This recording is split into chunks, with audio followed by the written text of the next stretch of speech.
Another great day in sunny South Florida. Great to be with you. And I'm really pleased to be joined by your new warrior CFO, Blaise Ingoglia, who's hitting the ground running.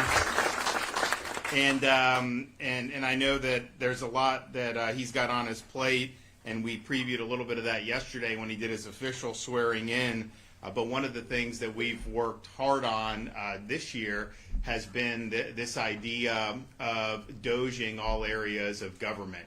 And that obviously started with the Trump administration, President Elon Musk, and really looking at the federal government. Obviously, we know there's a lot of problems with how the federal government operates, but we looked in Florida and said, you know, even though we have the second lowest spending per capita in the country, even though we've paid down record amounts of outstanding state debt just since I've been governor, even though we're cutting taxes, we're doing all this, we have the lowest number of state workers per capita of any state in the country. We want to look at ourselves at the state level, and particularly at our universities. And so we did an executive order ordering all the agency heads to start using some of this artificial intelligence, because they're supposed to do reviews of what's going on, contracts, all this stuff, but let's harness artificial intelligence, some of these things, to look at our own agencies, but then also at these universities. And the universities get a lot of money. I think there was a view of universities that somehow they're entitled to just do what they want. And I've said, no, actually the taxpayers fund your universities, and so you got to pursue a mission that's consistent with the goals of the state of Florida. And so we've done things like eliminate DE&I. We've done things that are trying to focus the universities on their core mission. So there's mission creep there, and then we're going through all that. But then we also said we need to look at state and local governments. Now, I didn't have authority per se to just demand everything. I do have some constitutional authority that we exercise, but we also work with the legislature to get some concrete DOGE authority for the state of Florida vis-a-vis state and local governmental entities. And then the chief financial officer has longstanding authority to conduct oversight and audits of government institutions that receive state funding, which is almost basically every institution in Florida receives some form of state funding. So we are pleased to really get the ground running now. I mean, the budget was signed at the end of June, took effect July 1st.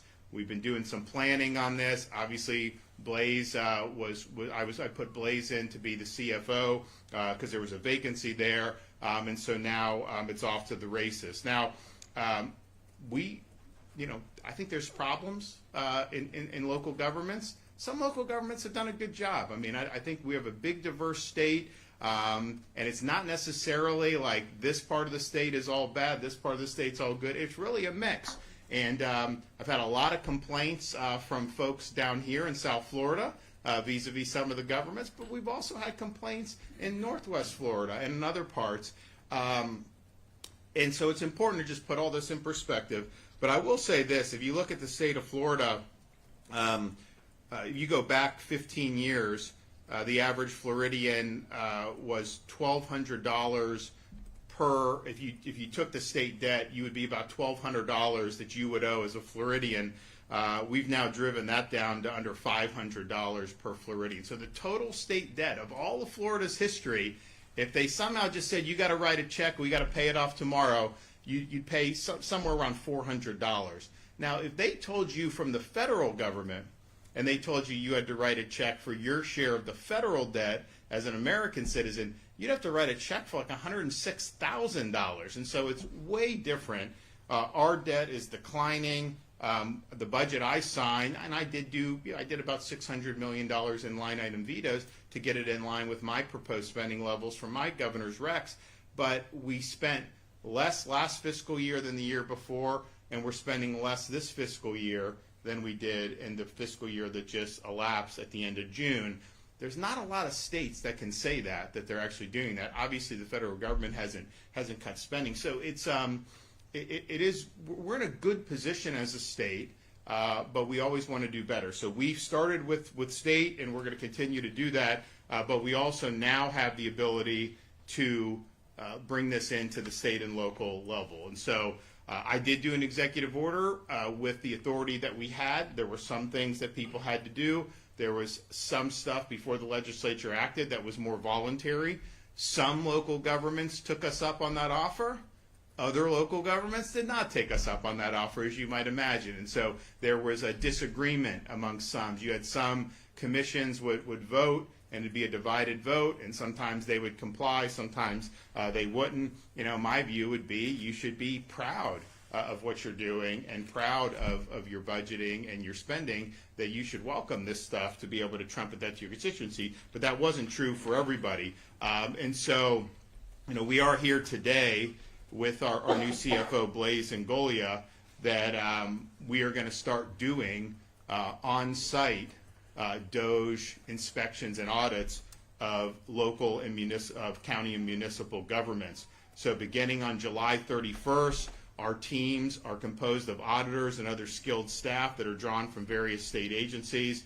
They will be using the authority that I mentioned to conduct reviews of the data systems, physical premises, and personnel of counties and cities that have thus far refused to cooperate with us to identify and report on any excessive spending patterns. And we'll be doing this through our new authority, as I mentioned, which includes granting access to spending records, and we'll be starting with those jurisdictions which have received a lot of complaints for their spending practices. And so we're here in Broward County, and I think most people know there's some criticism of how the county government has operated. And I think over the last 5 years, taxpayers here in Broward have watched their county government has increased property tax burdens by the tune of $450 million in addition to ad valorem collections. So that's an increase of close to 50% just since 2020. But yet,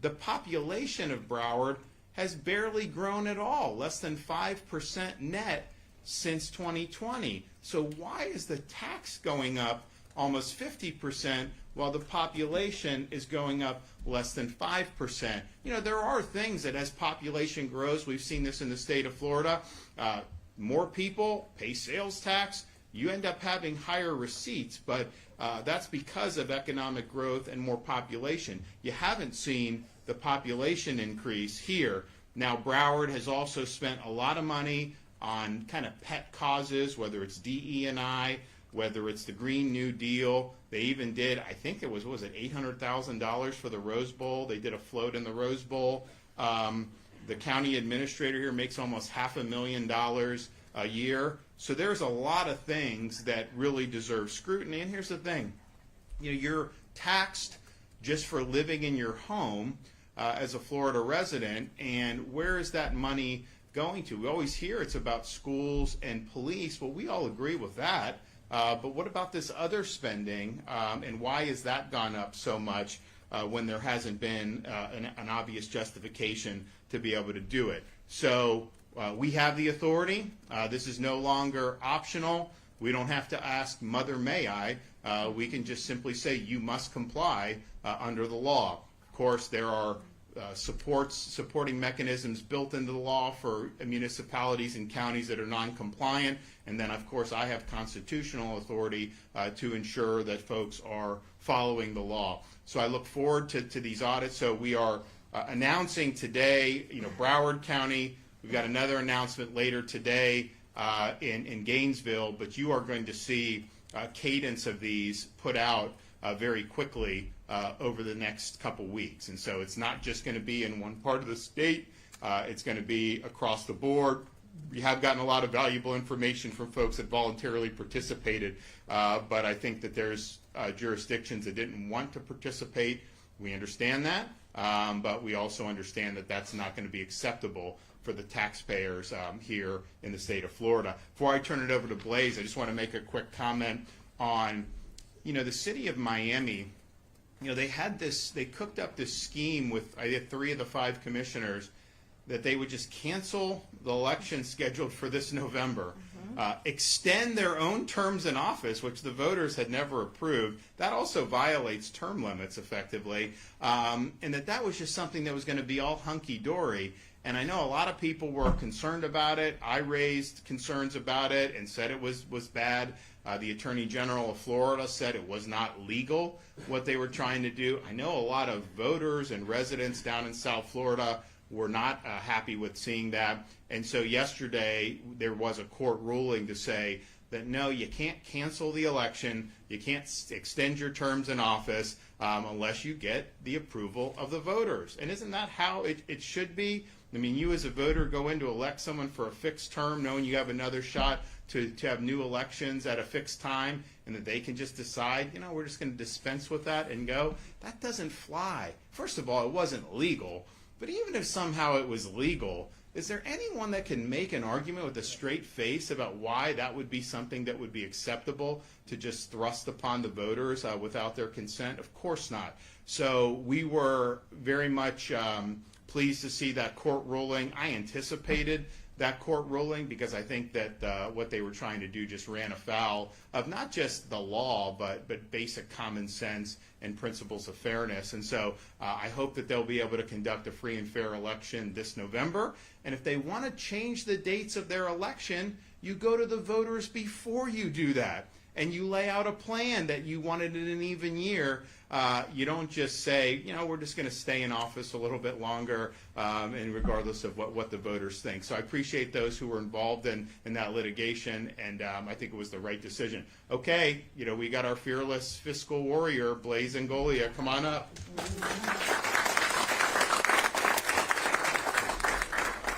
Thank you, everyone. Thank you for being here this morning. Good morning, and thank you, Governor, for leading on this issue. It's an important issue. We got some feedback back there, huh? So I want to thank you. There is a new era of accountability in the state of Florida when it comes to fiscal spending. I will tell you that I cut my teeth years ago calling out local wasteful spending. What I've seen that local governments are usually have the most egregious patterns of spending money on stuff that, quite frankly, if the voters knew and we shone a light on it, they would probably disagree with. Broward County, unfortunately, is probably, in my mind, one of the worst offenders when it comes to spending. And the reason being is that because the county is full, there's a lot of people here, so there's not much in terms of population growth. One of the metrics we should use when it comes to spending is what was your budget before? If you add inflation and population growth, what should it be? And then what is it actually depending upon your current budget? Well, if you don't have population growth, you can't use the argument that we have that many more people. There's not that many developments being approved in the state of Florida. They're not adding that much more people. So yes, is there inflation? Yes.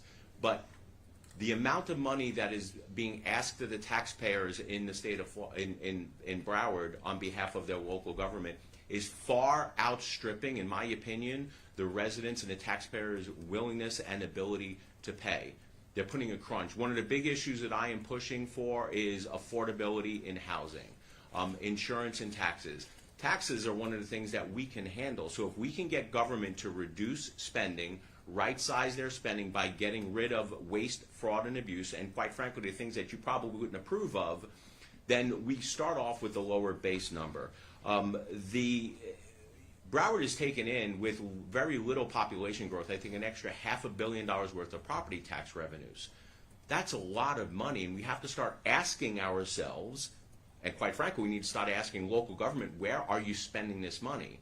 And then let the people know what they're spending the money on, and then let the people make the decision that this is worthwhile. From some of the stuff that we've seen, like $800,000 on a float at the Rose Bowl parade, probably not the best use of taxpayer money. Now, that is TDT money, I get it, but it goes to show a bigger, that is just a symptom of excessive, reckless spending, where quite frankly, they don't care.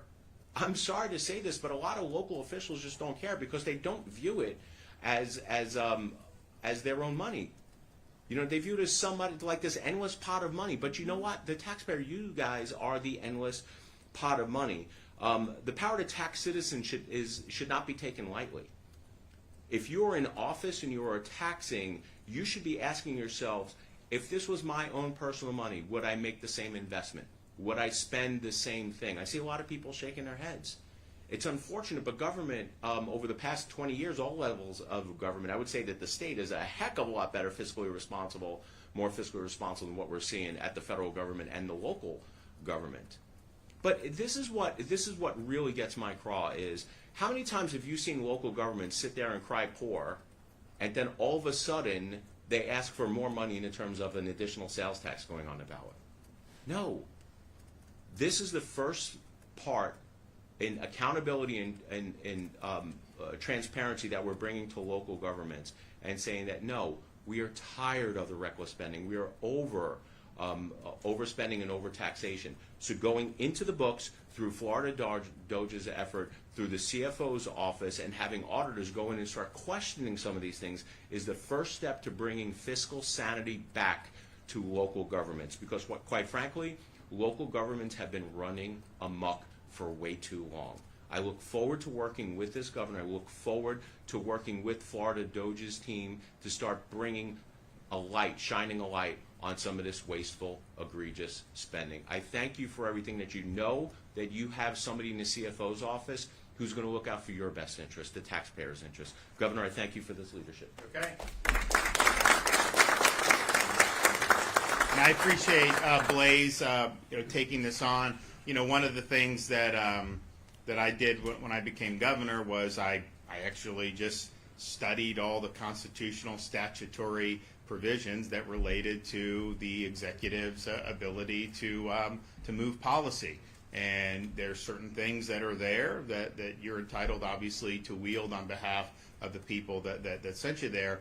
And this authority in the CFO's office to be in there and doing these audits, I think is really important authority. I think it's appropriate, and I'm glad that Blaise is really going headstrong into to using this in a really good way. So this is just the start. There's going to be more over the next, particularly couple weeks, that we're going to do around the state. I think you'll see counties, but I also think you'll see cities, and I think that there's going to be a lot of taxpayers that are going to be happy that this is being done. And ultimately, this is what it's about: the people that pay the bills, who work hard, and have their money, have their incomes or their property taxed to be able to support these services. And while there's certain things that we all support, we know that some of this stuff has gone astray. So let's show some accountability here. Yes, sir. Yes, Governor Chris Nelson.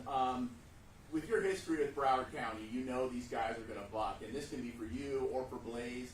What enforcement mechanisms are you specifically willing to go to, and will this cover things all the way back to the COVID spending, school board, and stuff like that? So there is mechanisms in the law to be able to hold accountable for noncompliance, and it's basically, I mean, you have certainly daily fines. We would construe every individual request as a separate act of disobedience, and so if we send one letter with 50, none of them are complied with, that's 50, right? And so those fines would multiply for one day and then continue going. So I think that's a pretty good disincentive. There also, the law is clear. I mean, there's some people say, well, why would the state of Florida care, how the county in Broward or the, place at Alachua or Hillsborough or any of these places spend their money. And the reality is the folks you elected put this into law. So that's the law. And if you don't like that, then you can elect new people and try to change it in the future. But that's the law. You don't have the right to just pick and choose which laws that you want to apply. So we'll make sure that that's done.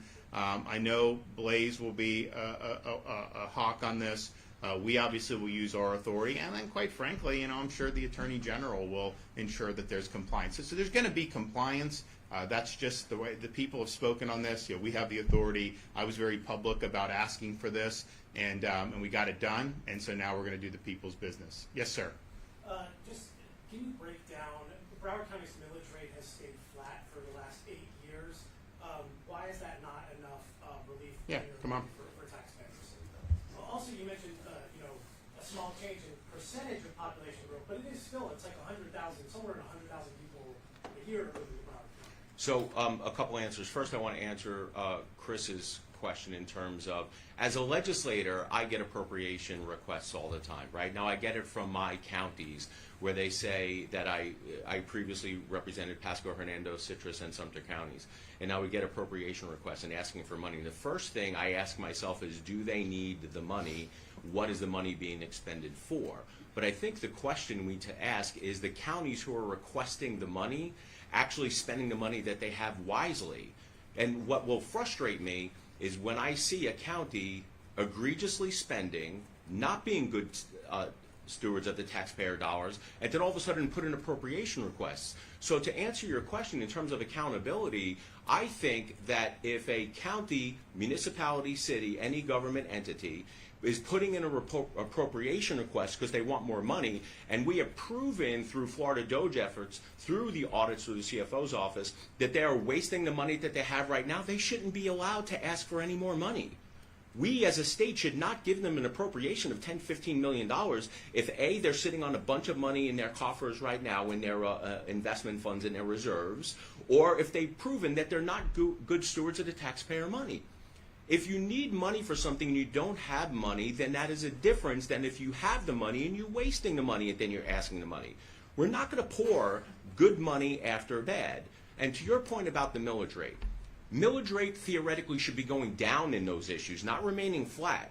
Remaining flat with the increase in the property taxes yields a lot more money, $450 million, almost $500 million more.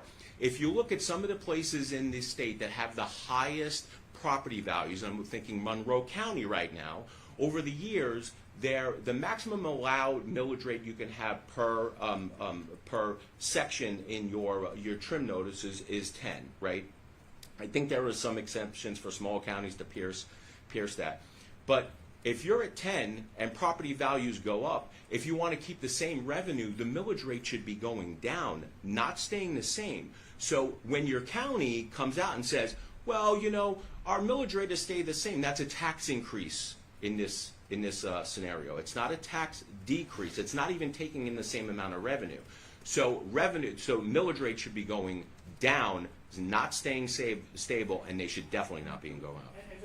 Well, but I think the issue, it's an unrealized gain property. That's the problem. That's why it's unjust, quite frankly, to have a homeowner who's, you know, working hard, doing all this, and you're still having to pony up money, basically paying rent just to be on your property to the government. That's not true homeownership. And so it's an unrealized gain. That's why they're taxing it. So yes, if the tax rate was the same and you were only taxing realized gains, then you could have a point. But it's an unrealized gain. So people's values are going up, partially because housing's gone up across the country, but even more so in Florida because there's been demand to come here.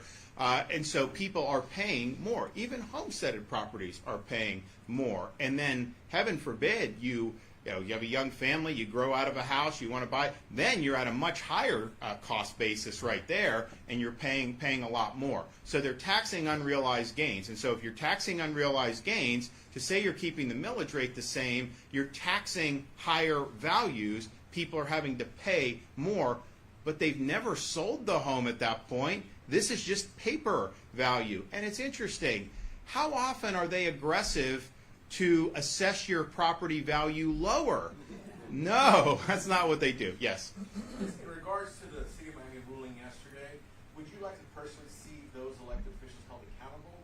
And then secondly, when can we expect the Lieutenant Governor announcement? Jay Collins, perhaps?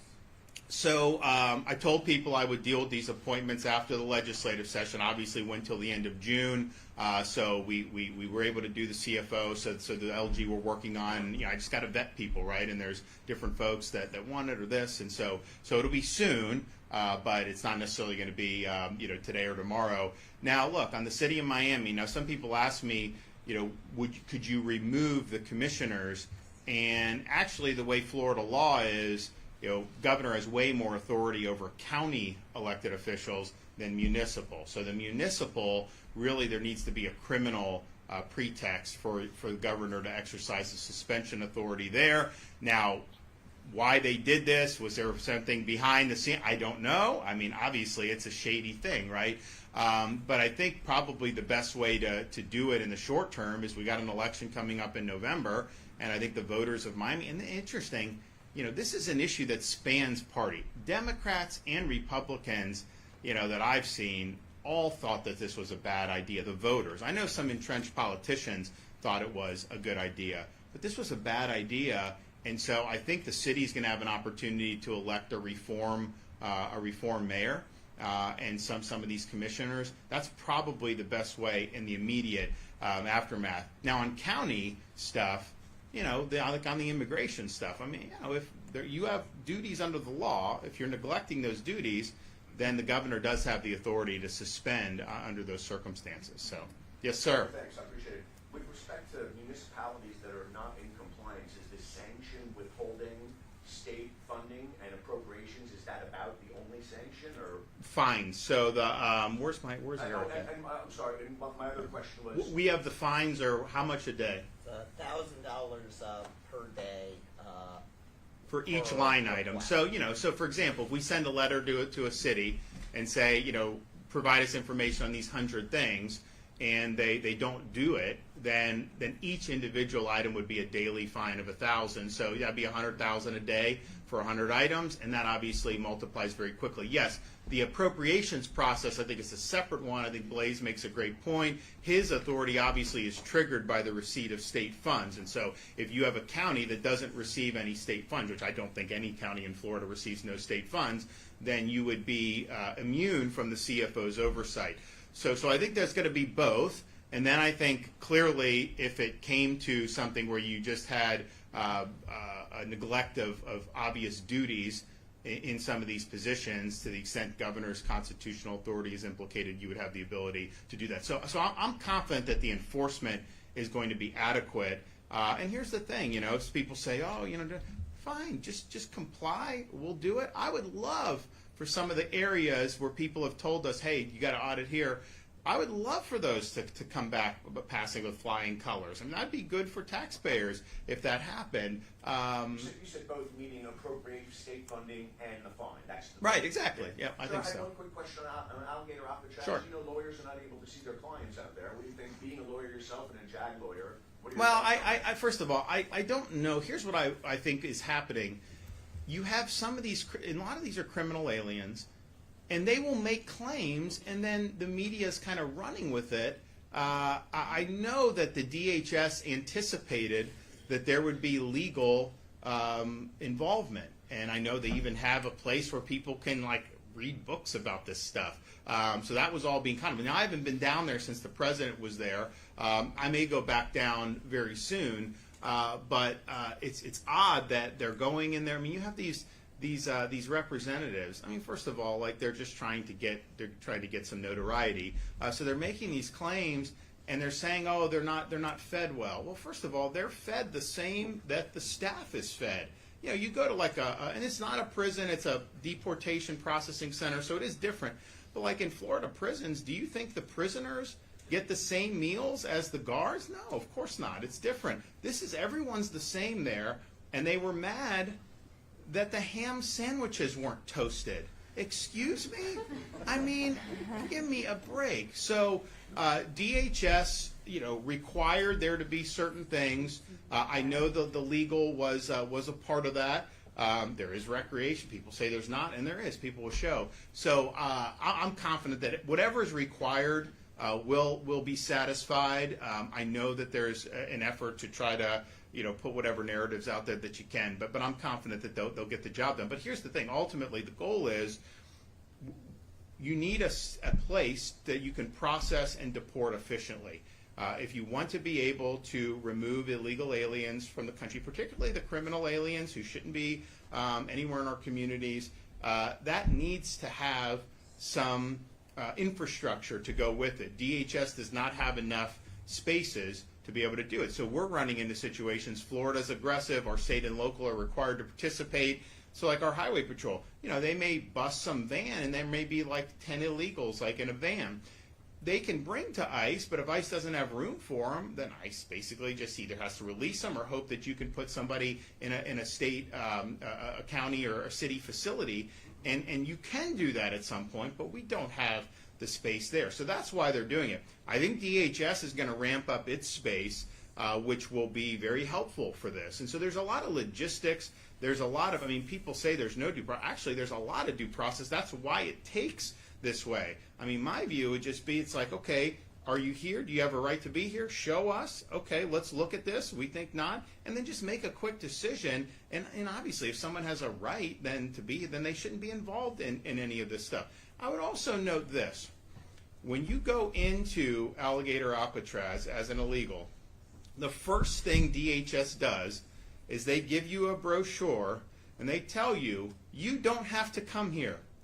You can get, at federal expense, all expenses paid flight back to your home country. No questions asked. Now, obviously, they'll escort you to make sure you're getting on the plane. They check to make sure you land.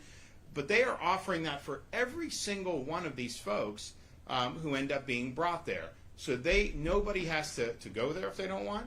They do have the ability to take the DHS up on their offer and go back to their home country. I don't see that mentioned as much, but that is definitely part of it, and it makes sense financially because whatever the cost of the ticket is going to be less than going through a more lengthy process and then end up flying people out at like a military or DHS aircraft. So, yes, sir. Governor. Back to the audit really fast. You mentioned that you're starting with the counties that haven't voluntarily agreed to be part of the auditing.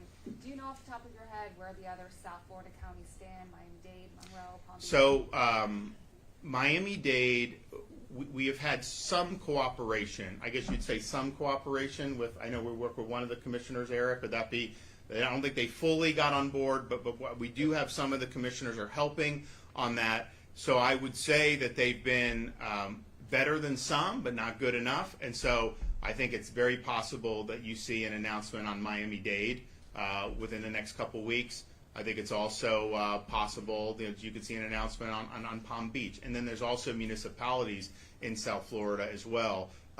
We're going to do another announcement later today, and then through the balance of this week and next, there'll be more that are going to be doing. But I think it's going to be, certainly going to be, probably 10 to 15 counties, municipalities split that are going to get the on-site DOJ inspections. Governor, you mentioned on the spending. Has Broward completely been not cooperative? How would you characterize? Well, so it's interesting. I guess they did submit something late yesterday, correct? They responded to our most recent information request. They have not passed a resolution announcing that they are a cooperating jurisdiction or a resolution of support for the DOJ effort as over 75 other jurisdictions across the state. So Eric Soskin is our DOJ head for the state governor's office, and so he's doing so yeah, they haven't done the compliance that we obviously hope for. They did submit an answer, I think, close of business yesterday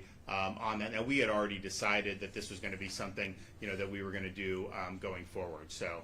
Governor, you mentioned there's a lot of complaints into how Broward County is spending. Do you know who those complaints are from? How many have taxpayers? Yeah, I mean, I think taxpayers. When we started announcing DOJ, we got a lot of incoming on a handful. I mean, I'd say Broward was one people talked about. I'd say Gainesville and Alachua were big. I would say Hillsborough. I would say Manatee.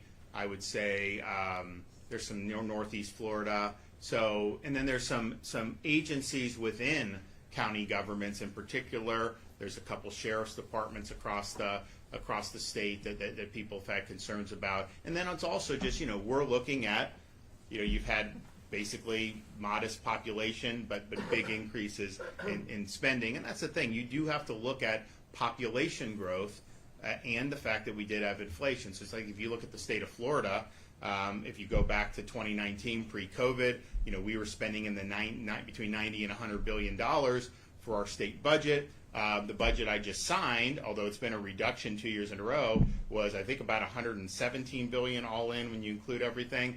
Now, if you adjust for the population growth we've had, which has been significant, and inflation, that's definitely not a net spending increase given that, because inflation's been 20-25% since COVID. in our population, we went from, when I got elected governor, I think we were 21.5 million. You know, we're close to 23.5 million now. I mean, so we've had a net increase in population of 1.5 to 2 million residents. And so when you account for that, and how does that matter? It's like, so with roads, you know, I've had to put more money into roads and do that to accelerate because, you know, we have growth and you have traffic problems. It's harder in South Florida because so much is built out. Most of the other parts of the state, you have an ability to do some things, widen lanes, do things that will relieve. So if you look at like what we've done on I-4, the I-4 project in Orlando until about you get to Disney, that's made a big difference. Now we've done a temporary lane from Disney into Polk County. That's increased the flow dramatically. That's going to be a permanent fix. We're going to have lane exposure. So like we have to do those things. We have to build new schools, right? When the population warrants it, and you have too many in one, you gotta do that. So those are things that just kind of happen. But I think what the state of Florida has done a good job of doing is not saddling taxpayers with recurring ballooning expenses. Do you have a number? Move Florida Forward was like, you know, one shot. We did a $7-8 billion infusion, and it's gonna make a huge difference, and then we'll move on. If you look at some of the things we've done in environment, we just announced a big agreement with the Army Corps. They're going to delegate us authority to move some of these Everglades projects faster that the federal government was responsible for, and we can do it faster. So we're now going to do it. That whole enterprise south of Lake Okeechobee is going to be done 5 years, where it was currently scheduled. And so that's a huge thing. But you know, my goal is you know, we opened the C-43 reservoir on the western side of Lake Okeechobee. We put a lot of money into that. That's good, and there's obviously upkeep. But when you get the infrastructure in place, you do the water flow. You will be able to spend less in the future. I really believe that. So these are things that just you go. But I'd say from the state's perspective, we always want to do better.